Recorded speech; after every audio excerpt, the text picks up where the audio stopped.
Welcome back, everyone. Today we are going to be taking a look at a couple of games that I played in a blitz match against Alireza Firouzja, the very talented Iranian French junior player, last week. Now, some of you might be a little bit confused because we do have a video up on our channel of highest rated blitz match, but those are simply my live thoughts during the game as opposed to analysis and instructive commentary. So, all right, you guys, let's start with the first game we're going to be taking a look at. Now, in this game, I had the black piece against Alireza, and he starts out by playing c4. Now, I play e5, and we have the classic English opening. We get g3, knight to f6, and bishop g2. Now here I play this move c6. There are other variations. One of the main variations is to play d5 here, and after pawn takes, knight c3, and knight b6. This is the open variation of the English. I will not go into deep details on this, but normally it follows up with something like knight f3, knight c6, castles, bishop e7, d3 castles, and white can try to play a3 and b4 and b5 to undermine the pawn on e5, or play something like bishop to e3 followed by rook c1 and try to put pressure on the c file. Now I decided to play c6 here, which is aiming for, of course, the classic big black center with pawn to d5. Alireza plays knight to f3, and now I play this move e4. I would love to go d5 here and build the big black center, but unfortunately that simply hangs the pawn on e5. So I play the move e4 here. Alireza plays knight to d4, and now I play this move queen b6. Now another way to play would be d5 here, but after pawn takes, and d3, for example, white's a little bit better because we trade the pawns on d3 and just develop normally with bishop e7, castles, and knight to c3. Black has an isolated pawn on d5, which is very weak. White can also follow up with very straightforward development like bishop g5, rook f d1, rook a c1, and it's going to be very difficult for black to develop. You have three pieces on the queen side which aren't really well placed, and white has a clear advantage. So instead of playing d5, I play this cheeky move queen to b6, attacking the knight on d4. Now here Alireza plays e3. He could try to move the knight, for example, to c2, but one thing you'll notice is that after d5, pawn takes, let's just say white goes d3, black has a couple of options. First of all, I can play bishop c5 to attack the pawn on f2 here. I can also play a move like bishop f5 to overprotect the pawn on e4, or a simple move like knight c6 continuing the development, and then bishop f5 or bishop g4. What you will notice is that one of the differences here is that if I play d5 after takes and d3, this bishop cannot go to f5. It can still go to g4, but it doesn't have as many options. So after queen b6, Alireza plays e3. Now this is also very important because now once I play d5, there's one fundamental difference. If white trades the pawns on d5 and plays d3 after pawn takes, queen takes, for example, you'll notice that this bishop on c1 cannot be developed to either the f4 square or the g5 square because the pawn is in the way, which is another sort of deeper reason behind putting the queen on b6 to begin with. So after d5, Alireza decides to castle here, and I play this move bishop g4. Now it looks like I could take this free pawn on c4, but unfortunately, while I'm temporarily ahead by one pawn, after white plays knight c3, attacking the pawn on e4 twice, I don't really have a good way to defend the pawn. And if I play a move like bishop g4, let's just say queen c2 and then knight bd7, after knight takes e4 here, white is no longer down a pawn, but additionally my pawn on c4 is very weak, and I also don't have any center as well, so it would be a complete catastrophe. So after castles, I play this move bishop g4, Alireza plays queen c2, and now I play this move knight to a6. Now the reasoning behind knight a6 is quite straightforward. I want to maybe go to b4 c5. From b4 I attack the queen and I gain time since white will have to move the queen, whereas if I put the knight on d7, which is the other square, after knight to c3, I don't have knight before attacking the queen, and I still have access to e5 or c5, but neither option seems as appealing. So I play knight a6, Alireza develops, and now I go knight b4, gaining time. I'm trying to bring the knight from the rim back towards the center of the board, but I'm also forcing white to have to move the queen. So here Alireza plays the move queen to b1, and now I play this move h5. Now this move is probably not the best move. The reasoning behind playing it is that there are multiple variations where, because white has so little development here, the bishop, the queen, and the rook are sort of underdeveloped, I can simply try to attack on the wing instantly. So I play h5. Here Alireza plays a3, and now I play knight to d3. Great knight here. It's guarded by the connect 5, the pawn chain of 4, and it's a temporary outpost. Alireza plays pawn takes, and now he goes f3. I take, he takes back with the bishop. Now this is a very critical moment in the game. Now this will also highlight one of the biggest differences between playing a classical game of chess and playing a blitz or a rapid game. Third, also the other important point is a lot is made about the opening preparation, memorization, and trying to come up with some reasoning. Now, one thing that I like to focus on very frequently is not about the actual moves, not about the memorization, not the pure calculation, but just looking at the pieces on the board themselves and where they're placed. So when we look at this position, there are multiple trades. First of all, I can trade the bishops, which exists, but that's not what we're going to focus on. We're going to focus on this knight on d3 and this bishop on c1. Now, when you look at this on first glance, you'll see there are all these pawns in the way of the bishop. So let's just say I move the knight back. How does white develop the bishop? He's going to have to push a pawn here to bring the bishop into the game. It's going to take him more time than to say play. Let's just say white goes d3 to illustrate. It's going to take him 1, 2, 3, and then 4 moves to finally get his pieces developed on the queen side. So it's going to take him 4 moves to develop the pieces. Whereas here I have the option of trading the knight for the bishop. Now in this position, I did trade a sort of instinctual move. I played it pretty quickly without thinking about the deeper reasoning. What I should have done is I should have played knight to e5, and after white moves the bishop, just played a move like rook to d8, or potentially even castling here, because again, with these pieces on the queen side, it's going to take more time to develop. Whereas I have a pretty good knight. The knight on e5 is very, very well placed here relative to getting rid of it for the bishop. White can't really remove the knight, and so it's very centralized, and it's much better placed than exchanging. However, in the heat of the moment, just trying to play a move quickly in a blitz game, I trade the knight for the bishop, and this is very clearly a mistake, because now after queen takes knight, I've gotten rid of a good knight. I have this clear weakness of the pawn on d5, but also white can play queen c2 and develop very, very quickly. So I go rook d8 guarding the pawn. Alireza plays queen c2, and now I go bishop to h3. Now here we have another option where I can also trade the bishops, but if I trade the bishops on f3 here, this is actually quite bad, because after rook takes f3, bishop to e7, white can go rook f1, and I can't really castle my king to the king side here. There's a double stack. He has knight to f5, and my pieces are just horrible, for lack of a better way of putting it. So here I play bishop h3, Alireza plays bishop g2, and now I trade the bishops. Now, mainly I trade the bishops because I don't have a better option. If I go bishop to d7, white can simply take this pawn on d5. If I go bishop to c8, once again, white can take the pawn on d5, and after knight takes knight, bishop takes knight. If I don't take the bishop, my pawn on f7 is under attack, and if I do take the bishop after queen takes c8, white simply has an extra pawn. So it looks really, really bad here for me. The only other option I have is to play bishop g4, but now white just goes to h3 and all the same plans exist. So I trade the bishops here, and he goes queen a4 check in between, rook d7, and now he takes. I play bishop to c5 here, and he goes knight to f5. Now I could have also played bishop to e7 here, but after knight to f5, it looks really, really scary here, because a computer says I should go king f8. I'd love to play g6, knight e7, king takes e7, and play this like a bomb cloud, but white has the very nasty move queen h4, and this pin is too much because white will line up a double stack on the f file, and something's going to give. So I play bishop to c5 here. Alireza goes knight to f5, and now I miss a big opportunity. Now it's worth noting that this is a blitz game, and as you'll see from the clocks, I have 2 minutes and 2 seconds. Alireza is 2 minutes and 5 seconds. Now in this position, what would happen in a classical game is I'd probably go sip some tea or some coffee, take about 5 minutes to think, so we're still in the opening phase, or maybe 10 minutes, just get my wits about me and my bearings and figure out what are the possibilities. Now the candidate moves here are this move d4, g6, or maybe even castles. Now castles just looks wrong because for no other reason than knight takes pawn, king takes, rook takes knight, queen takes rook, and queen takes rook. I'm down a pawn. Both of these pawns on d5 and b7 are very weak as well, and white should be winning.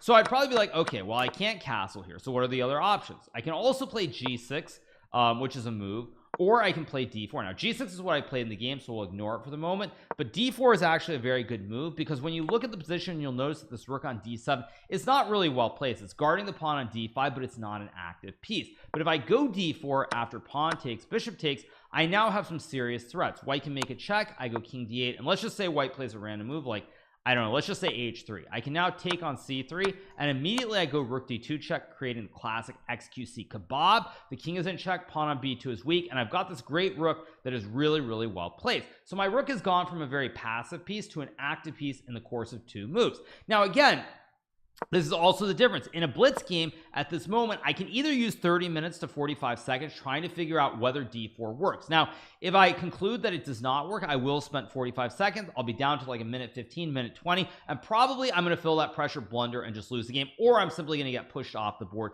because of the time situation. So it's very tough in blitz to figure out what is the right sort of, what are the right moments to use that time, what are the wrong moments, and all that good stuff. Now with increment, it's a little bit different, but this game was a 3-0 game. So here I play the move g6, attacking the knight. He goes pawn to b4 here. I go bishop d7. I really don't want to take the knight on f5 because after pawn takes, let's just say queen takes, rook f5. Again, all my pieces are horribly placed here. A lot of pressure. White can line up a double stack or even a triple stack on the f file, and the rest will be very, very basic. So I play bishop to e7. Alireza plays knight d4. Now he could have taken on e7, but after king e7, while it's a bond cloud and my king is in the center, white no longer has that idea like before with queen to h4 because there is pawn in the way. So Alireza goes knight to d4. Logical move, just keeping the pressure on d5. He has a great outpost with the knight on d4. And here I play this move a6. Alireza goes rook f4, and now I play h4. I would love to castle here. If I could get this position with castles, rook f1 and like rook d8, for example, white is still better, but I'm pretty solid here because the pawn on g6 stops knight f5. The bishop guards the knight. I can maybe go rook d6, and there are good chances to hold the position. Problem is, if I castle, however, we have the classic tactical term, which is remove the defender, and white here can play rook takes knight on f6, and after I take the rook on f6, he takes the rook on d7, and white has two pieces here, the two knights, and I simply have the bishop, so I'm completely lost. So here I play h4 using another concept, which is I want to open up this h file for the rook. And basically here I'm admitting that I'm no longer going to castle my king, but if I can open up the h file, I can maybe develop the rook, maybe create some threats on the h file, and there's some hope. Alireza plays rook f1. Here I go king to d8, and now he plays b5. I probably should have played the other order because after king d8, computer does say white can grab the pawn. No human would do that, of course. So we get king d8, b5. Now we trade on g3, and now I go a5 here. Now the reason that it's important to note is I have an open h file for my rook here, and even though my king is in the center, all the critical squares are covered. The knight can't go to c6 or e6, at least not easily, although apparently knight c6 is a move here. But just looking at the general theme, the knight can't really go to c6 or e6, so my king should be very safe here. I'm guarding the knight on f6, and it's going to be tough for white to prove anything immediately. Now it's also worth noting, however, that in a classical game, I do think that Alireza could use his time and find this tactical shot with knight c6, pawn takes, and now the exchange sacrifice on f6, because here the problem is my queen is always guarding this pawn. If the queen ever moves away, white will take with check, and my king is probably going to get stuck in the center. I'm going to get checkmated very brutally. Additionally, the pawn on c6 is super weak, and if I try something like d4, which is desperation, after rook takes c6, queen to b8, queen takes a5, king e8, and then knight e4. White has knight f6 coming in with the fork, and it's a horrible disaster. It's a complete game gone wrong. However, in a blitz game, you don't have forever to think here, and here Alireza could have used like 45 seconds to a minute. Try to figure if it works, it's great. If it doesn't, you're probably just going to lose on time. So instead he plays queen d1 here, trying to line up the triple stack on the f file. I go rook to d6, guarding the knight, plays queen f3, and now I go king c8. Now the reason I did this is because I simply want to move my king to b8. Here I'm trying to pretend that we're playing chess in like the 700s, where you have to manually take the king 1 2 3 4. So you want to slowly move the king over by hand. Now I'm very lucky here because since there's nothing on the c file, I can actually do it, and white doesn't have anything concrete immediately. So here Alireza plays knight to a4. I go queen to c7 here, and already I feel like I'm doing quite well because I cover the c file. I also now have queen d7 and queen h3 ideas, and there's going to be some counterplay. Alireza plays b6. Now this is a mistake here, but I understand why he did it. We're getting a little bit low on time here, but it sort of feels like at this point black is almost fine. My king is almost to safety on b8, and you feel like you haven't punished your opponent, so you want to try to do that. And by playing b6, you figure maybe the knight can come to c5, maybe there's rook c1. You never know what's happening, but unfortunately I have queen d7 attacking the knight, but also threatening the very important check on h3. So after queen to d7, Alireza plays knight to c3. and now here I go queen to h3 check, king to f2, and I play this move rook takes pawn. Now this is not the best move, of course, but at this point already we're both low on time, and if I don't spot something immediately, I should play something practical. Now what I should have done if I had more time was play g5 attacking the rook, because after rook to f5 here I have knight g4 check, king to e2, and then knight h2 forking the queen on f3 and the rook on f1, and probably this would have been an easy win. Instead I play rook takes b6. Alireza plays king to e2. You'd love to take the pawn on d5 here, but now there's a tactic which ends the game, which is queen h2 check. If white blocks, you can simply capture the knight. White cannot recapture the knight because then your king is in check, and if white trades the queens, you simply have an extra bishop on the board and you're winning. Additionally, after queen h2, if white goes king e1, now it's time for some snakes and ladders, because I have rook to b1 check. King cannot move forward. The only move that white can play here is queen d1, but after takes and knight d5, it's an overwhelming advantage with a queen and a bishop for the lone rook on f4. So Alireza goes king e2. Now I play this move queen to d7 here. He goes g4, hoping to play g5, removing the knight from f6, after which he can win the pawn on d5. Rook h2, rook f2, we swap, and now I play g5, trying to prevent g5 from white. Rook f5 is played, and now I play this move king b8. Now as you'll note from the times here, both of us pretty low on time here. I only have 20 seconds, he does 2, and when you're this low on time where it's not a complete madness where you have to make all the pre-moves and everything else, sometimes you just want to get easy simple moves. So even though king b8 is not the best move, there isn't any concrete plan. Like I can play queen c7 to go queen h2, but it doesn't threaten anything immediately, and when I go king b8, white has to grab a pawn here, and after takes and queen c7, now I have a lot of easy moves. I can focus on bishop takes a3, I can focus on queen h2, I can also focus on rook f6 or rook b2. So I have very basic plans, whereas white has to worry about the king safety here, the checks and everything else. So it becomes easier for black to play when we're in the mad time scramble. Here Alireza goes king e2, just trying to dodge the checks and run the king to the center. I play rook to f6 here, attacking the queen. Goes knight f5, and now I win this pawn on a3. You see that I found rook f6, I saw bishop a3, play these moves pretty quickly, and they come with tempo. So here queen e4 is played. I go rook to e6, preventing the infiltration on the 8th rank. Alireza goes queen a4, and now I get this great move, bishop to b4. The bishop guards the pawn on a5, it threatens to attack the pawn on d2, and now I have ideas like queen h2, or the game that's going to win, or the move that's going to win the game, with queen c4. Alireza plays knight d4, and after queen c4 he has to resign the game because the king is in check, but I'm also threatening to win the rook on d5 here. So here Alireza resigns the game. Now again, very tough game, very back and forth, but this game I think really highlights the big differences between playing classical chess and playing blitz, in that this is a game that I think Alireza in classical chess probably wins, I'm going to say like 85% of the time, maybe even higher than that. But in a blitz game where you don't have time to work on the very deep conceptual plans, you can't do pure calculations for more than say 20-25 seconds, he couldn't quite figure it out. My moves were maybe a little bit easier, and eventually I was able to overcome those obstacles and win the game. So this is the first game I want to show you guys against Alireza, which I won, and now we'll take a look at the second game.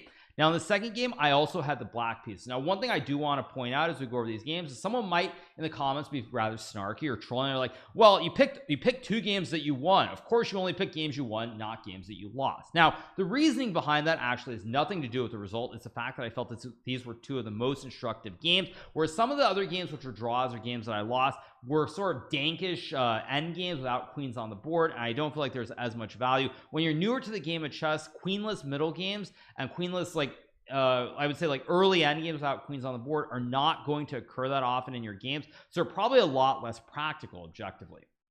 All right, so into the second game. So this game starts with d4 here from Alireza, and now I play this move knight to f6. We get c4, and now I play pawn to e6. Alireza plays knight c3, and now I play this move bishop b4, and we have the classic Nimzo Indian defense. Here Alireza plays a3. Now this is not one of the main lines. Normally white plays queen c2, e3, knight f3, or bishop to g5, but Alireza plays a3. We trade. I go c5, and now he plays this move f3. Now the idea behind this is to play e4 and get a big center, and this is what we call the same-ish variation of the Nimzo Indian. It's not too different actually from the King's Indian, where there's also a same-ish variation where you get e4, d6, and white plays f3. Same kind of situation where white tries to build this jumbo center here with all these pawns. So after f3 I play d6. He goes e4. I go knight to c6, bishop to e3, guarding the pawn on d4, but also intending to just develop normally in the center of the board. We go b6 here, goes bishop d3, and now I play queen c7 and white goes knight e2, and both sides have started their development. Now normally you might wonder, well, what is this b6 queen c7? Now there are a couple of reasons. First of all, b6 simply guards the pawn on c5 here. White cannot capture. Secondly, by playing queen c7, I'm being very tricky here, where I might want to castle my king to the queen side. Now one thing that you'll notice about this position is that it's like white doesn't look that scary for black. You castle king side. However, these structures where white gets this big center, if you castle the king side, it can be very, very dangerous to deal with. After white say castles here, let me just make some random moves. Say bishop b7, white goes knight g3, you play like knight a5, and white goes f4 here. After a move like rook c8, for example, white can very quickly play a move like e5, and after you move the knight here, there are all kinds of big threats. There's like queen h5, there's also f5 here, there's also queen g4 with knight h5, and everything here is aiming towards where your king is on g8. So very quickly it can go downhill, and even when you use computers to do evaluations of some of these positions, it will say black is fine, and then all of a sudden it will say that white is winning, because it doesn't see how strong the attack is at first glance.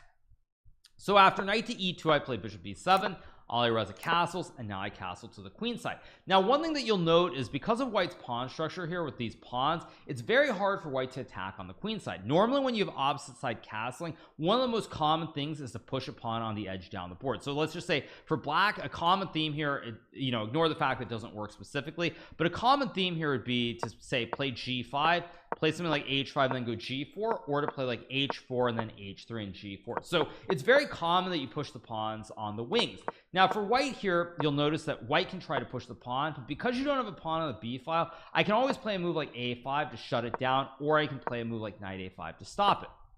So there are some issues for white to deal with. So here Alireza plays a4, I play knight to a5, and Alireza goes pawn to d5. Now this is a mistake. Of course it's a blitz game, so it's very hard to do deep calculations, but what Alireza should have done is he should have realized from a basic conceptual standpoint that he'd love to attack on the queen side, but this knight is in the way. You can't push the pawn. You can go like rook b1, but even after a random move like h6, if you play rook b5, I'm just going to kick your rook out of town. And how else do you really proceed? You really love to get a pawn to b4, get a knight to b5, but your knight cannot get to c2 and a3 and b5 easily. You don't have the c3 square accessible because of the double pawns, so it's very hard to do anything on the queen side. So what Alireza should have done is he should have, if he had used some time, probably would have found this, is a very basic concept of knight c1. And here there are definitely issues for black, because now white wants to go knight b3. So if I play a move like, let's just say rook h g8, knight b3, let's say I trade and go like g5 for example, now white can play a5. He's going to go rook f b1, and there's going to be massive pressure on both the a and the b files. They're both opening up, and for rooks, when you have open files, that is payday. That is exactly what you want for the rooks. Nothing but open files.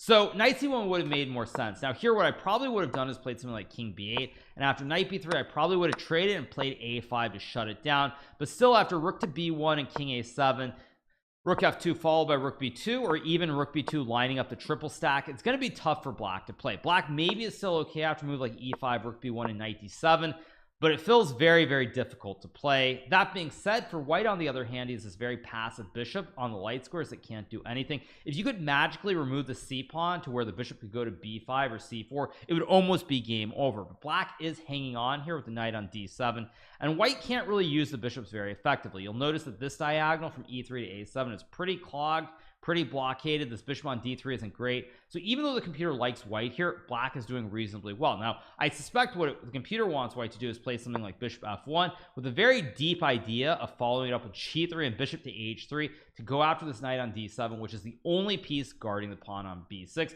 But again, this is 3500 level play, and none of us humans can play at that level, so we're going to ignore it for right now, although it is something to keep in mind for anybody who reaches such structures.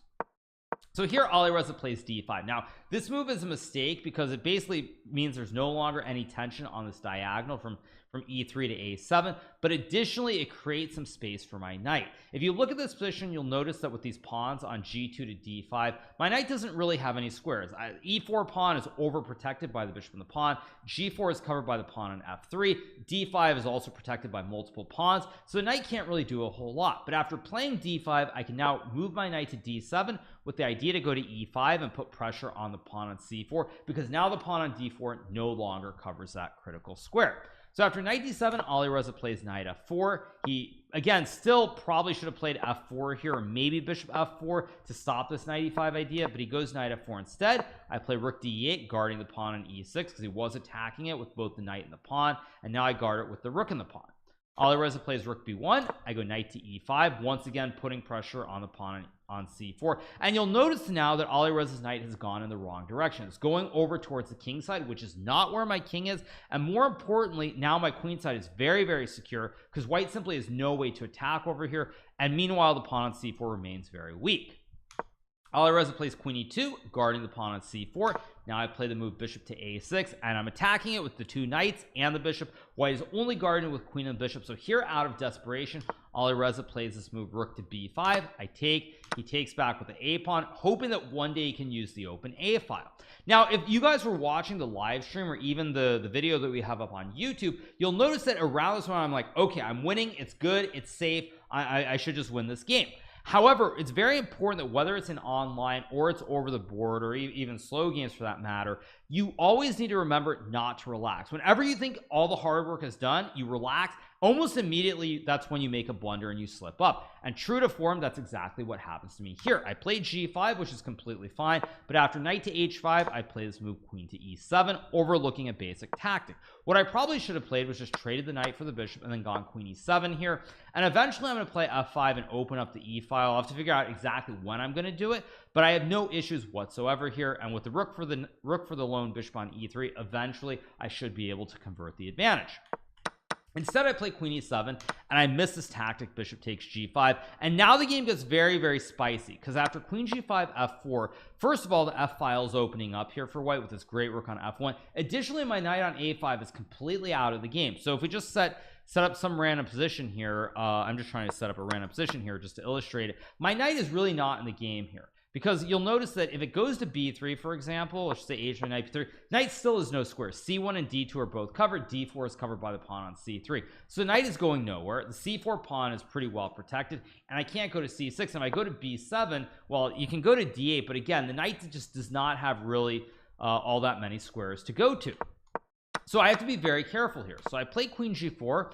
Alireza takes the knight on e5. We swap the queens on e2, and now I take on d5 because realizing that I have a bad knight, I understand that with the two rooks I need some open files. When you have rooks love open files. So he goes bishop g4, and now I play king d8. Now I could have gone king b8. The reason I didn't is because at this point I was moving a little bit too quickly since Alireza is so low on time. But after king b8, I thought white could play knight f6 here, and if I take on e5, now there's knight d7, forking the king on b8 and the rook on e5.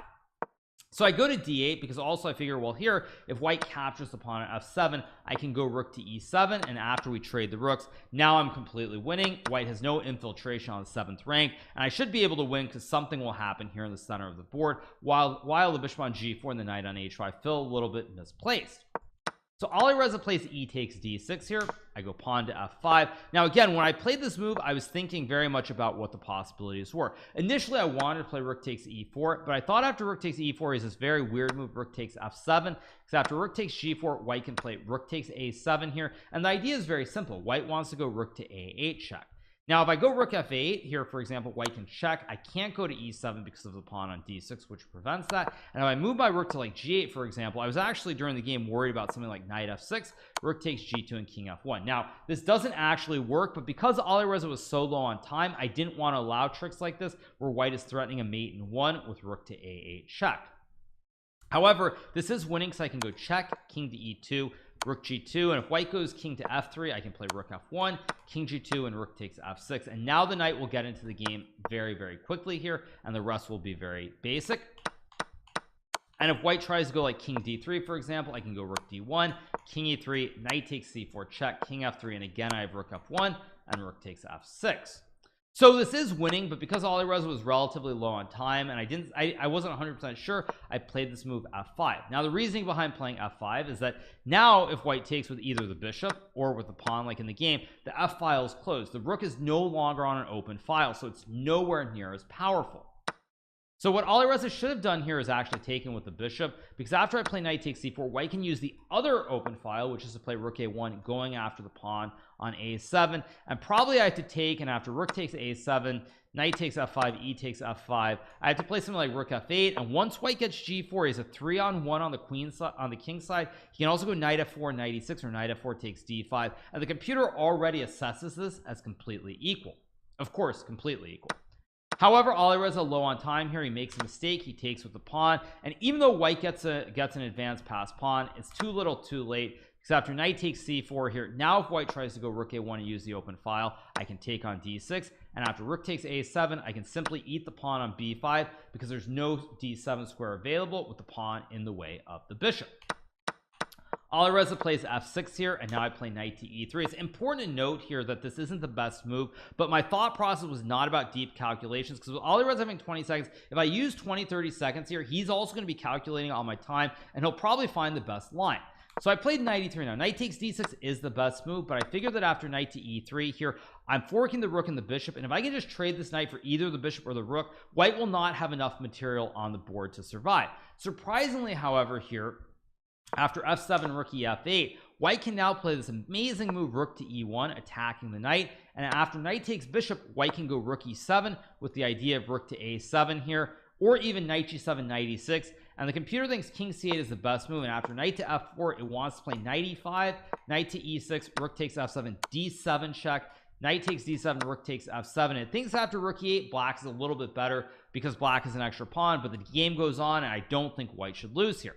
Alireza, being short of time, fortunately blunders with knight g7, and now after knight takes g4, he resigns the game, because if he goes check on e6, I go king d7, knight takes rook, rook takes knight, and both these pawns, while they're passed, are going to drop off the board like flies, because after h3 I go knight e5, and let's just say rook f5, there's knight f7, and king d6 or knight d6 takes, knight d6, extra knight, rest will be very simple, and there are no issues. So after knight takes g4, Alireza resigned this game. And with that, that's going to be our sort of like light analysis of a couple of games that I played against Alireza in our match the other day. Once again, if you guys want the live commentary, we do have the video on our channel. It is called Highest Rated Blitz Match. So we have our video on our channel. I do hope you guys enjoyed this analysis. I intend to do more of this when I play matches like Alireza, Nihal Sarin, Magnus Carlsen, of course, and others. So I hope you enjoyed it. If you did enjoy it, make sure to hit that subscribe button below, and we'll keep bringing you great content here on YouTube. Thank you so much, you guys. See you all very soon. Bye.